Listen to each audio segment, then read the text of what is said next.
Professional Affairs Committee, and I want to welcome you to our fifth module in this six-part series that we're calling the Business of Medicine. I suspect most of you have joined us for the four initial sessions that were held in the spring, and then we took a little hiatus for the summer, and are now diving back into our last two sessions. So the title of this session is How Insurance Executives See the World and How They Try to Influence Patient Care. And just as a reminder, I think as we all heard, this meeting is being recorded. So a general format for this meeting is I'll just kind of speak for half hour, 45 minutes, and then we'll do a Q&A at the end. So agenda for this evening, pretty similar to previous sessions, provide some introductory comments. Those are kind of high-level introductory comments to the series. For those that have been on previous sessions, that'll be a bit of a repeat, but I feel like it's important that we level set in case we have new participants each time. Then we'll review the Business of Medicine series to date. So just kind of a high-level overview of the first four sessions, some of the ground that we've covered, to kind of set the stage for the conversation tonight. And then, as you heard, the focus tonight is really around payers, which are insurance companies. We'll talk about the three major lines of business that private payers participate in, so commercial, Medicaid, and Medicare Advantage.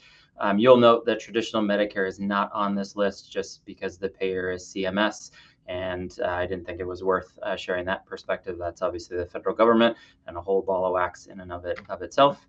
We'll spend some time appreciating the numerous dials, quote unquote, that payers can adjust to drive success. And again, really the goal here is to frame the complexity of the challenge that these payers are facing and how they see the world and how they think about their business.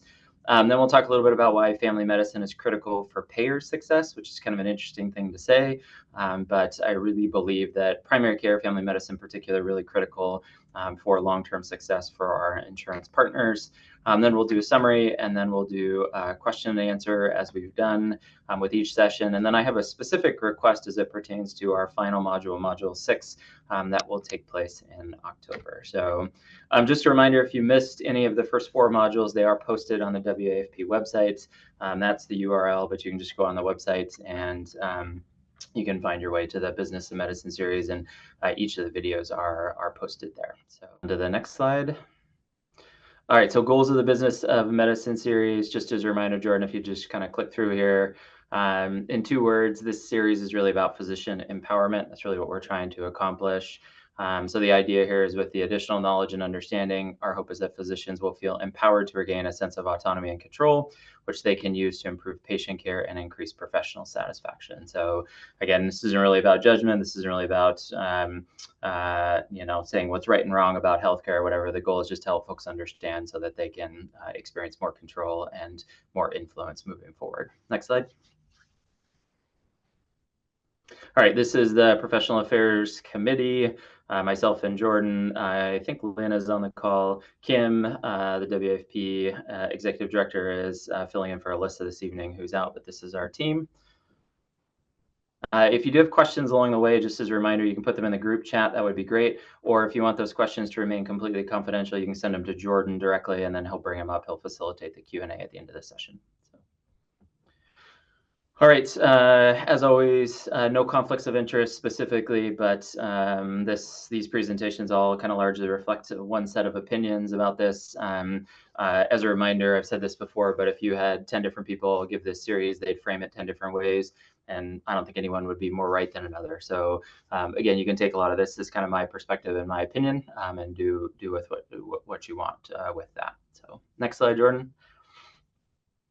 All right, so as a reminder, when we started this series, we talked about a highly simplified model of how healthcare works, and there were 3 groups, each starting with P. So there were provider organizations, that's in the top left. We had payer organizations in the top right, and then we had patients, patients who often get, unfortunately, the least amount of attention with the actual business and economics of how healthcare fits together. But as a reminder, the focus this evening is really on that payer box, that top right one. So. Keep going. As a review of the Business of Medicine series, you can stop there, Jordan. So the first module, we talked about how healthcare companies define and measure success. And so just as a reminder, we talked about this spectrum between thinking about pure patient care and thinking about pure profits, and how for most healthcare companies, and these would be like physician groups and hospitals and such, it's really not just one or the other. It's kind of a balance of both of those. As we'll talk about tonight, that's also true for insurance companies or for payers, and we'll get into that. Module 2 kind of traces the journey from healthcare as it was 40 or 50 years ago to now kind of this massive entity, and how healthcare organizations have largely consolidated into bigger and bigger groups, and along the way, how physicians have often lost a level of autonomy and agency. If we keep going, Jordan. Module 3, we talked a little bit about the evolution of payment, specifically payer-provider agreements, family physician contracts, and value-based care. So we talked about how payment has really evolved. We talked about fee-for-service, capitation, incentives, and such, and how that plays a role into some of the specific components that are written into employed physician contracts. And then we talked about this broad move to value-based care that is kind of undergoing. And then the last module we did was how healthcare provider executives see the world and how that impacts physician compensation. And we talked about how the old world was very much a fee-for-service world, and the future world is kind of a value-based care world, and we're somewhere in the middle. And what an organization needs to do to be successful in each of those is radically, radically different. And I tried to make the case that in a value-based care world, family physicians are very, very well suited to be kind of at the leading edge. And my personal belief is they ought to be leaders of healthcare organizations. They have to be recognized for the value that they create and ought to be compensated appropriately for that. So that was an overview. Where we're going today is, again, around payers, payer organizations, and payer executives. So next slide, Jordan. All right, so I pulled this back from the first module, this kind of defining success spectrum. And so just as a reminder, this is not just hospitals and physician groups and such that kind of run this balance. Payer organizations have it as well. So insurance companies have it as well. The one comment, though, is payer organizations are really one step removed from direct patient care, obviously. They contract with physicians to provide care for patients and such. So I would say, as a general statement, they're often trying to run profitable, strongly sustainable businesses. But we talked about in the first session how the things you would do to achieve success and improve patient care may be very different than the things you would do to improve profit. So remember from that first session, if you really wanted to improve patient experience, you'd expand customer support, you'd provide clarity in plan design. We'll talk about what that is. You would invest in technology. If you wanted to improve patient care, you, as an insurance company, would increase covered services. You'd have very broad networks, meaning you contracted with everybody so patients have flexibility as to who they'd go see. You'd reduce prior authorization burden. You would broaden formularies, you'd invest in technology. Basically, you'd make it really easy and smooth and clean for patients to access whatever care is indicated. On the profit side, as you know, to grow revenue, if you really wanted to improve profitability, you'd increase revenue and decrease expenses. So growing revenue, you'd add members. So member insurance companies call patients members. So you'd grow membership, you'd increase the premiums that you collect from those individuals, and you'd improve risk coding. We'll talk about why that's so critical tonight. And then you would also reduce expenses. So you'd reduce care expenses by having narrower networks, fewer covered services, more exclusions, higher prior auths, narrower formularies. All these things are cost-saving measures for insurance companies. You'd reduce customer support. So when a patient calls the insurance company, there's nobody that picks up the phone. You'd reduce administrative staff. You'd stop investing in technology and such. So you can see there's kind of this competition there between what you would do to take care of patients and what you would do to grow profits. And these are often at odds, particularly in insurance companies, how they kind of navigate their way through that. So next slide, Jordan. Oh, one other added point with all this. So we talked about patients and we talked about profits. There is an added layer for a bunch of insurance companies, which are that they are publicly traded companies, meaning you can buy shares of these companies on the New York Stock Exchange. And I think you all maybe remember from Module 1, Milton Friedman, and we talked about how his premise was the key driver of a company should be to increase profitability and really increase shareholder returns, was what he was talking about. So United Health Group, which is the parent company of United Healthcare, CVS, which owns Aetna, Cigna, Centene, Humana, Molina. These are all publicly traded companies. You can find them on the New York Stock Exchange. I put in parentheses their ticker symbols if you're curious. But again, these companies are kind of trying to take care of patients and kind of trying to manage a sustainable business and absolutely increase shareholder return for the investors that own pieces of their company. So it's a pretty tough place to be in the center of those companies if you're an executive of one of these companies trying to navigate your way through. I want to be clear that not all publicly traded companies are evil, but I think as we sort of alluded to, the challenge in healthcare is really unique because it's not just profits, right? There are patients and there are human lives here. And so how do you define success? How do you think about that? How do you balance all these competing interests? So again, this is kind of the background for what the challenges that payers face. If we go to the next slide, Jordan. So let's talk a little bit about the sort of different games that payers play all at once. And so these private insurance companies, some of them operate in multiple lines of business, some only a single line of business. But we'll talk through kind of the different lines of business that they can operate in. So first is commercial. I think we're all familiar with that. The vast majority of health insurance in the United States happens through commercial plans, which means that patients get insurance through their job or through their spouse's job, or kids get it through their parents' job.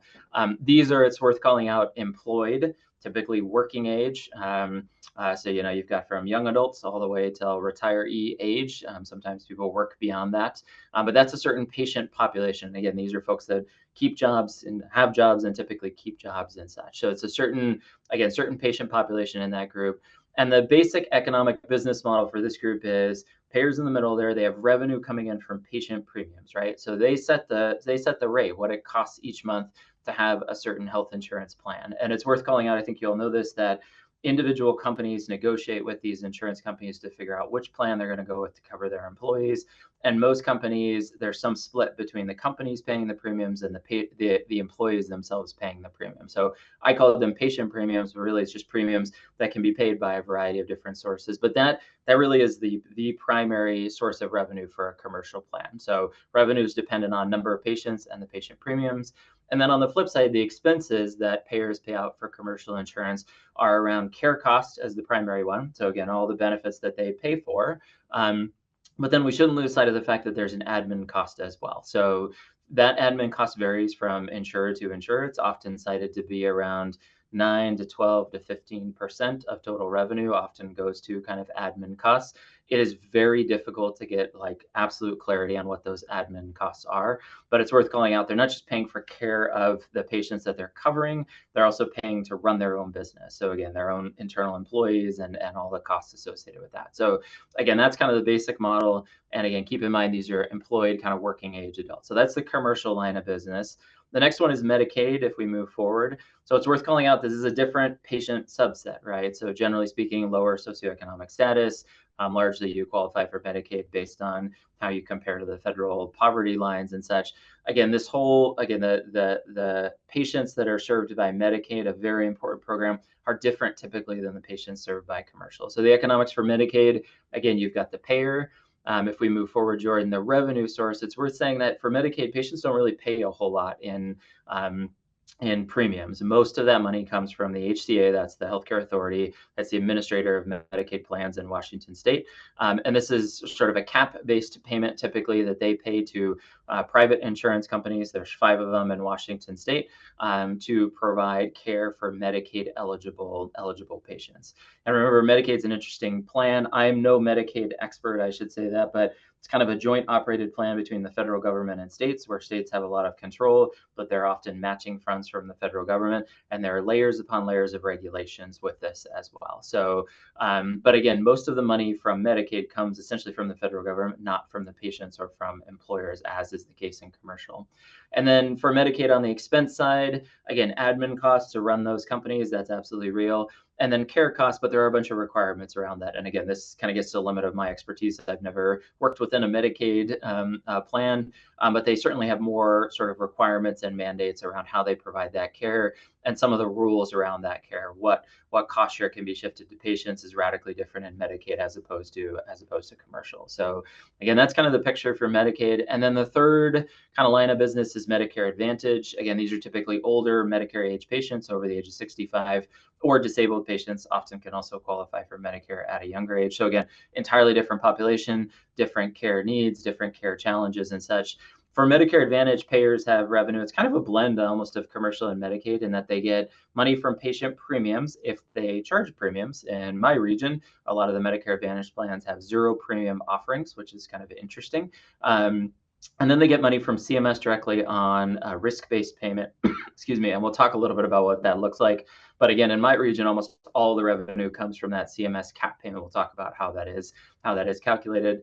And then on the expense side, again, similar to the ones above, Jordan, if you move forward one, there's admin costs, and then there's care costs as well, also subject to requirements. I did on Medicare Advantage not include an expense of peripheral benefits, but those are very real as well. I think some of you know, silver sneakers type programs and some of these other benefits where you say, why that? Like, what is that about? Is there any evidence that a silver sneakers program that gives a Medicare Advantage patient free access to a YMCA improves overall health or reduces overall cost of care for that individual? I've never seen a study that proves that. Those are essentially marketing type costs. But again, that's an additional expense for the payer itself. So the take home message here, Jordan, if we move forward one more click here, is that each of these lines of business, if you really think through, it's a different subset of patients with different reimbursement models and different care costs, and all with competition from other payers. So again, many different players navigate in the commercial space. In Washington State, there's 5 in the Medicaid space, whole bunch in the Medicare Advantage space and such. So it's a really interesting place to be. Some insurance companies, let's use Humana as an example, they're only Medicare Advantage. Like, that's what they do. They've decided not to cross into other areas, I think, for simplicity. So let's do a little deeper dive into each one of these. So we'll start with commercial. So again, this is the picture. So revenue comes from patient premiums, expenses are admin costs and care costs. And then if we kind of break this down a little bit more, total revenue that the payer takes in is going to be based on the kind of average premium per patient times the total number of patients. And if you're in the shoes of an executive of a commercial health plan, you would think, well, we want to grow revenue, and so maybe we should reduce premium so that we can get more patients to sign up. And you say, well, maybe that makes sense, but is it better to have 5 patients that pay $100 a month or 100 patients that pay $5 a month? Again, there's a layer of complexity to how we think about the revenue piece. And then if we move to the next piece on the expense side, again, thinking about sort of care costs and admin costs, particularly in the context of the number of patients and types of patients that you sign up. And then I want to focus a little bit on this concept of plan design, because this is a cause of frustration for physicians. So plan design is the term that is used to describe how insurance companies develop the insurance plan offerings that they offer for commercial, it would be offering to businesses. And so basically, plan design includes things like, what is the deductible? What is the copay? How much copay does a patient pay to see a primary care provider versus go to the ER?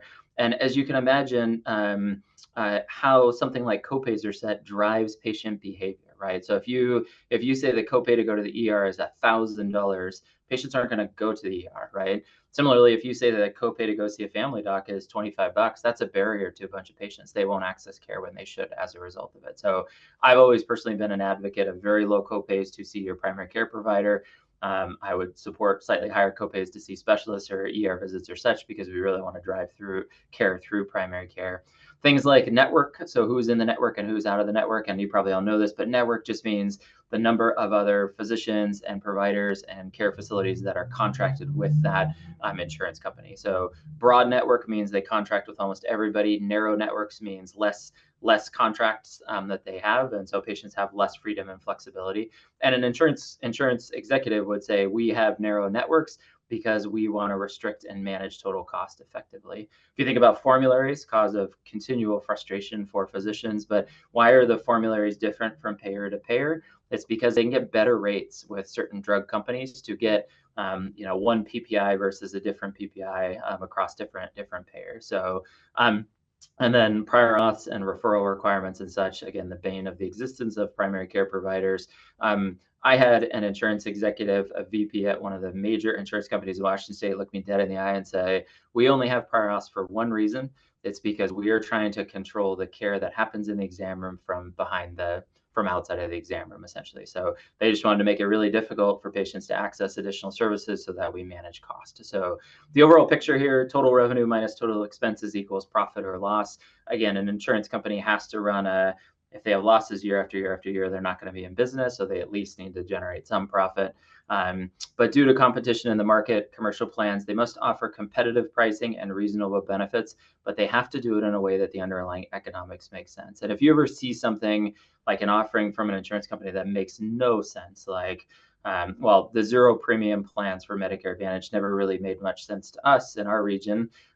just because of understanding the underlying economics. And we're now seeing that some of the Medicare Advantage plans are struggling to make the economics make sense. And it's like, of course, you made a decision to not charge any premiums that cut your revenue way back, and now you're struggling to make this business sustainable for you. So again, individual plan insurance companies sometimes do wonky things, but the kind of take-home message here is it's really complicated how they think about all these levers, how they think about increasing revenue but not driving expenses up too much, how they think about managing expenses, and we as physicians kind of just deal with the consequences of that, unfortunately. So we have to deal with prior auths, we have to deal with narrow formulas, we have to deal with the fact that narrow networks make it impossible to get patients the care that they need. So, but again, this is kind of the picture on the commercial line of business. If we move on, the next one is Medicaid, Jordan, so we'll talk through this one.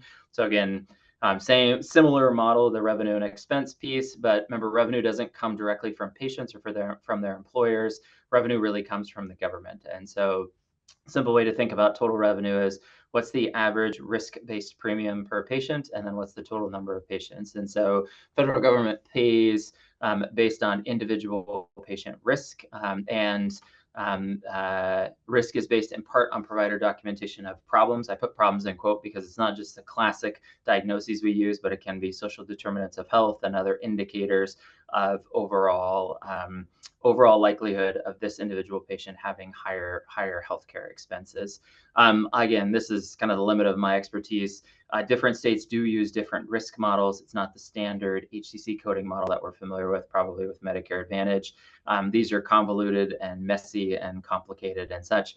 But in essence, no two patients are paid for the exact same way. Again, a Medicare a Medicaid company gets revenue based on the individual risk of each patient. So that's the revenue piece. Again, primary care providers play a huge piece in the documentation of these problems, and that's, again, one of the reasons why I think we're uniquely suited to help drive payer success. And I should have said up top, it says Medicaid MCO, that's Managed Care Organization. That's what that stands for. And then on the expense side, again, care costs plus admin costs, but the plan design piece, which is kind of almost infinitely flexible in commercial, there are some requirements, is much more restricted with Medicaid because you've got federal regulations and then you've got cost regulations. And you also have the overlay with Medicaid that cost sharing with patients is minimal. So you can't say that the copay is $1,000 to go to the emergency department, and you can't set they don't have high deductibles or anything like that. So again, these are patients with less socioeconomic means, and so as a result, a bunch of that cost burden can't be shifted to them in the same mechanism. So if we click forward, again, same overall model, revenue minus expenses equals profit or loss, but hopefully you can see this is a very different game with a very different subset of patients and a very different payment model. So these Medicaid managed care organizations, they compete as well. And the interesting thing, I think, as you know, is that my experience has been that patients have a lot of flexibility to move between different Medicaid plans during the year. That's pretty hard to do in commercial and quite hard to do in Medicare Advantage as well. So the whole Medicaid game is kind of a separate game, separate line of business in and of itself. And again, I don't feel like I have massive expertise in this arena, so there may be people on this meeting that know more than I, which is fine. So, and then if we move forward, the last one is Medicare Advantage. So again, just a reminder, revenue. The revenue for this one's a little interesting because it's CMS risk-based premium plus any patient premium. And then if you add those two together and then multiply by the total number of patients, you kind of get the total revenue picture. I think we all know, hopefully we know with Medicare Advantage, if you participate in that at all, that the risk-based payment from CMS to a Medicare Advantage plan is based on two things: the demographics of the patient, so that's age and gender of the individual patient. That is simply to say that a 95-year-old is going to cost more money than a 65-year-old, all else being equal. So the payment from CMS to a Medicare Advantage plan to take care of a 95-year-old is going to be higher on a per month basis than it would be for a 65-year-old. So that's the demographic piece, age and gender. And then there's the whole HCC-based risk score. There may be some HCC coding experts on the call. That whole HCC coding thing, if we want to get into it in the Q&A, is a whole story in and of itself. So, but the basic idea behind that is those HCC codes identify patients who are going to cost more money to take care of over the course of the year. And as a result, CMS will pay more money to the individual Medicare Advantage plans. So that's the revenue piece. If we go over on the expense side, Again, admin costs, care costs. I didn't put the added benefit piece. There are some restrictions from government regulations, but there's my perception is that there's quite a bit of flexibility in plan design. And again, that's just based on what I've seen in my experience with the Medicare Advantage plans that we work with in Family Care Network. Medicare Advantage is going through a bunch of changes. I think some of you know that the long-term future of Medicare Advantage is somewhat up in the air. There's a push federally to reduce some of the additional benefits that some of these plans offer, like a Silver Sneakers plan. There's a push to reduce uh, uh, payments from CMS to these Medicare Advantage companies. That whole shift in HCC from version 24 to version 28 is supposed to reduce HCC risk-based reimbursement by about 3%, which is significant for these Medicare Advantage companies. And remember, the overarching picture with Medicare Advantage is very simple. CMS doesn't want to bear all the financial responsibility for Medicare age patients. So they say, here, private insurance company that has a Medicare Advantage plan, we'll give you some money and you bear the risk of care of those patients. So Medicare Advantage fundamentally is a risk shifting model that shifts some of the risk off the shoulders of CMS and the federal government and shifts it to these insurance companies. So Medicare Advantage in some ways is like a combination of commercial and Medicaid. So let's talk a little bit about appreciating the numerous dials that payers, and I would really say it's kind of payer executives, can adjust to maximize profitability and how those levers can directly impact patient care. So if we stop there, Jordan. So on the top left there, that little image is, I was never much of a musician, but that's like a soundboard picture with all the little dials that you can titrate up and down to get just the sound you want. And so I sort of think of this across these three different lines of business, commercial, Medicaid, and Medicare Advantage, as a bunch of individual dials that these individual companies make decisions about how they want to adjust those to achieve whatever their goal is. It certainly is to have a profitable, sustainable business.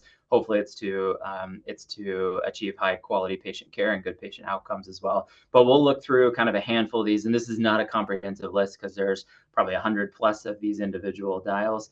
But Jordan, if we click forward to looking at a few of these dials, so first is patient-based premiums, right? So Medicaid doesn't really charge these to patients, but for commercial and Medicare Advantage, these companies decide what type of premium do we want to charge and how is that going to drive our overall revenue.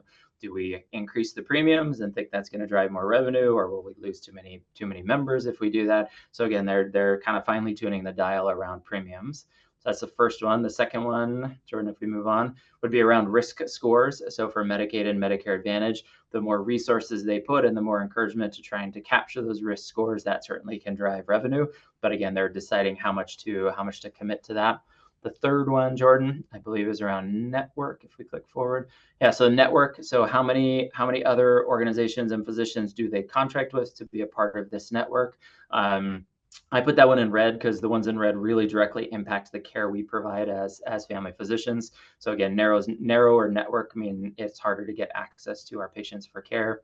Deductibles, what are those deductibles? Is it a high deductible plan? Is it not a high deductible plan? Again, that lever impacts the overall economics. And then Jordan, if we just click forward through a handful of these. So just to run through some of the other ones, copays. Formularies, again, directly impacts patient care, our family physicians. Referrals, similar. I believe prior auths is the next one. Again, we all know the pain associated with that. Marketing dollars, other administrative costs. If we keep going, Jordan, technology, how they invest in technology, customer service, added benefits. So again, I think the image here is to envision yourself as an executive at one of these payer organizations and realizing this is a complicated world. You're trying to figure out how to set all these dials in just the right way to achieve whatever that goal is. I would say for many of them, it's to maximize profitability. I do think they have interest in providing good care, but they also know that they have to run sustainable businesses. And so they're kind of fine tuning each of these. And if you've been around for a while, for certainly over decades, you would appreciate that there's been these broad swings in how contracts are built and how plans are designed and what offerings exist for patients and such. It just reflects how these individual payers adjust these dials. I would also observe that in thinking about how to adjust these dials, most senior executives, decision-making senior executives at these health insurance companies are not physicians. And so I would say they're trying to figure out how to maximize this without the insight that comes from being in exam rooms, taking care of patients, and feeling some of the pain of how these decisions not just impact care for the patient and patient experience, but how they impact the overall flow of economics of the whole system. And so, again, I don't envy the folks that are in executive roles in these organizations. I think it's a challenging place to be. I would also observe that one thing we've seen in FCM that's kind of interesting or curious is they tend to kind of follow one another. So if one of them makes some big change, the other one often will do that in the next year or the next year and such. So again, it's I'm not sure anybody has this perfectly figured out, but they're always tweaking these dials to figure out how to make this work for them. So next slide, Jordan. All right, so why is family medicine key to payer success? Again, a strange phrase. I suspect many of you have thought of insurance companies, payers as the enemy. I certainly spent the first few years of my career thinking, there's the devil and insurance companies are like hand in hand next door to that. I don't actually think that's the case any longer. I do think that for better or for worse, insurance companies control a bunch of the purse strings. I think oftentimes they're kind of trying to do the right thing, but they don't always have insight into what that looks like. And I really, really think we as family physicians are uniquely sort of positioned to help these companies succeed, but as I'll get to, kind of also help our own personal professional satisfaction and help our patients get good care. So first of all, positive patient experience. That is a goal of insurance companies across the board. They all talk about member experience. They want to have a good member experience, and they want patients to be committed to their providers and committed to that insurance company themselves. And I would just raise kind of the obvious question, which physicians drive overall lifetime patient experience more than family medicine or primary care providers? None, right? We're uniquely equipped to be able to drive that patient experience, both in terms of our direct interaction with patients, but how our organizations treat patients, right? How we provide access, how we provide convenience, how responsive we are and such. And so again, when an insurance company says we really want to provide a great patient experience, they're really relying on primary care providers in the organizations they contract with to provide that. Second one is accurate capture of risk scores. We talked about how for Medicare Advantage and Medicaid, again, capturing and redocumenting these scores is really critical. Again, no one has a more holistic view of a patient than their primary care provider or their family doc. So oncologists do a great job documenting cancer, cardiologists do a great job documenting their piece. But if you really want to ensure that the whole picture is captured year by year by year, you really need the family physicians to lean into that. So that's an important piece. And possibly the most important is this next one, which is around cost-effective care. So again, the holy grail, as we all know in healthcare, is high quality care, cost-effective care with a great patient experience, ideally done in a way that's sustainable for all healthcare providers involved. So that's a quadruple aim.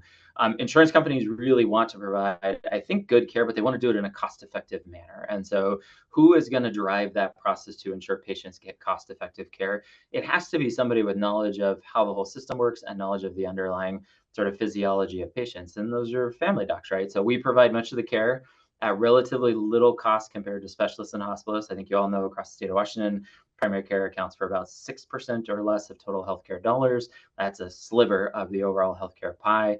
And again, the breadth of the scope of care we provide and the level of access we provide is hugely critical for that. And so what I mean there is, if we can do a procedure that a dermatologist could also do, but we can do it in our clinic, it's going to be 1/2 to 1/3 the cost of what that service likely costs at the dermatologist. Should that price discrepancy be there? That's another conversation for another day. Access, when we squeeze patients in, we keep patients out of the ER. When we're available after hours for call, we keep patients out of the ER. Again, we do things that make a difference in overall cost. And then we can navigate patients to the most appropriate and cost-effective care. There's a reason why we don't rely on patients to decide what care they need, because they have no clue. And then we're critical in the decision-making to alter care goals towards the end of life. And I put that up there because it's always worth remembering that of an individual patient's lifetime healthcare spend, 50% of it occurs in the last 12 months of a patient's life. And on one hand, that's not surprising, right? But then on the other hand, if you kind of step back and think about it, you think, really, is it really that much? I mean, a patient who lives to 90 years old, the first 89 years of their life, all the dollars spent on healthcare match the dollars they spend in their last year. And I know we've all been involved in care of patients who we think, you're 90 years old. Why are we doing this, that, and the other thing to you? My experience repeatedly has been that physicians all across the board are uneager to have conversations with patients around end-of-life decisions and goals of care and such. But I think there's actually a huge opportunity to better serve patients as well as manage overall healthcare resources and cost if we did that better. And again, it's primary care family medicine that's uniquely suited for that. So, and then that fourth bullet point, I really think family docs could provide feedback directly to payers, to health insurance companies, to help them understand what they need to do to support patients and primary care. I have seen payers time and time again make decisions about how they're going to build plans and offer these plans to patients and think, do you not understand how this works? You're working contrary to your own goals, right? So, when you set huge barriers to come see a family doc, so say copay is going to be $50 to come see a primary care provider, patients don't go to their primary care provider. And then what happens? They wait 3 days with that UTI that then turns into pyelonephritis, and they show up in the ER and often have to get admitted. And so, the payers would say, well, we don't want it to be too easy to access primary care. It's like, no. If you want to save money, you need to make it super easy to access primary care. You don't seem to understand how the whole system works. So again, I think family docs are really uniquely suited to try to help these insurance companies say, here's how you would build these plans to better serve patients, to help support us and to manage costs and provide high quality care moving forward. So again, my belief is family physicians should be acknowledged for the unique role we're in, and as it pertains to driving payer success, supported. Again, more prior auths, all these things that just make our lives more difficult and challenging and frustrating. Not a good choice from my perspective from the payers. And then well compensated for their unique position to support payer success. Again, in Family Care Network, our sort of mantra always to payers has been, you invest in us because we will then save money all across the healthcare spectrum everywhere else, right? We'll keep patients out of the ER. We'll keep patients away from unnecessary high-end imaging. We'll keep patients away from unnecessary consults with specialists and such, but invest in us so that we can continue to do that. So, all right, next one. So that takes us to the end of this one. So let me summarize here. Summarizing module 5. So health insurance companies, again, which we refer to as payers, they compete with one another to run profitable businesses while also supporting patients. Some are publicly traded companies who are also balancing the interests of shareholders. Tough place to be for those executives. Next bullet point, payers face different opportunities and challenges in the different lines of business that they operate in. So commercial, Medicaid, and Medicare Advantage, as we talk through some of the nuance of those individual lines of business. Healthcare executives have numerous dials. Again, envision that kind of soundboard and all those different dials they can adjust to try to maximize profitability. The challenge is how to set each dial within each line of business and each geographic region. So again, Jordan practices in Spokane, different healthcare market than Seattle, different healthcare market than Bellingham, where I'm at. And so how a payer designs kind of plans and builds networks and such in different regions is variable. So again, lots of questions and decisions are being made there. And I would again call out that healthcare executives are typically not physicians, which I think is a huge lost opportunity. And then finally, family docs are uniquely suited to support a great patient experience, accurately capture risk codes, and perhaps most significantly from a payer perspective, ensure cost-effective care. And then finally, family docs should be acknowledged, supported, and compensated for their unique role and perspective. So again, I think a big picture statement is, insurance companies, I again thought they were total evil. I don't think they're evil. I think for many of them, they would like to do the right thing, which to them means running a sustainable business, also taking reasonably good care of patients. But I see them time and time again struggling to define how to do that. And so I think in that confusion, there's opportunity for healthcare organizations. I think there's opportunity, especially for family docs, to kind of lean in and say, here's a pathway to success for you, success for us, and success for patients. We know what that looks like. Here's a way to do that. And so that's actually a good lead into module 6. So just as a kind of introduction and then the ask with that. So module 6 next month, Tuesday, October 15th, 6:30 p.m. This will be our last of the 6 sessions in the Business of Medicine series. And we're going to try to pull this all together. And we're going to do, we've called it leveraging your knowledge to improve patient outcomes and your professional satisfaction. And the way I'd like to approach that is to kind of summarize the first 5 sessions with key take-home points. And then I want to do a couple of case studies. So I'm going to share some kind of case study examples. That's something they do in business school, where I'll just share from Family Care Network, because that's my experience. Here were some challenges that we were facing, and here's how we tried to approach that with all of the perspective that I've shared in these past 5 sessions. So how do we think about the payer impact? How did we think about payers? How did we think about others? And how did we kind of navigate our way through to create essentially a business case for the change we thought should happen and who we thought should pay for it and what roles we thought people should play in that process. So I have a couple of those in mind, but my request to you all, and I don't know, maybe this is something we can include in the feedback form after this session, is do you have any case examples or questions that are sort of burning where you're facing a challenge and you're not sure how to think about it or frame it or what next steps to take? So, potential examples. I had a provider recently tell me, I really think we should have mental health services embedded in our primary care clinics, but our executives won't even listen to the conversation around that. And that's a really interesting challenge. There's a way to frame that maybe resonates with your leadership or with payers or others, but again, it just needs to be framed in kind of the right way. So again, the ask here is if you do have any of those ideas or thoughts or challenges or circumstances you're facing that you would be willing to just share, and my contact info is there if it's easier just to email or call me directly, then those might be good examples for our next session. So the next session might be a little bit more of kind of a free-flowing dialogue. We'll see what kind of feedback we get from folks. So, all right, we're at 7:18, so we made pretty good time getting through it all. Let's move on to our Q&A. So I'll turn it over to Jordan to facilitate that. And Jordan, thank you for running the slides. I know that was a little clunky, but we made it through.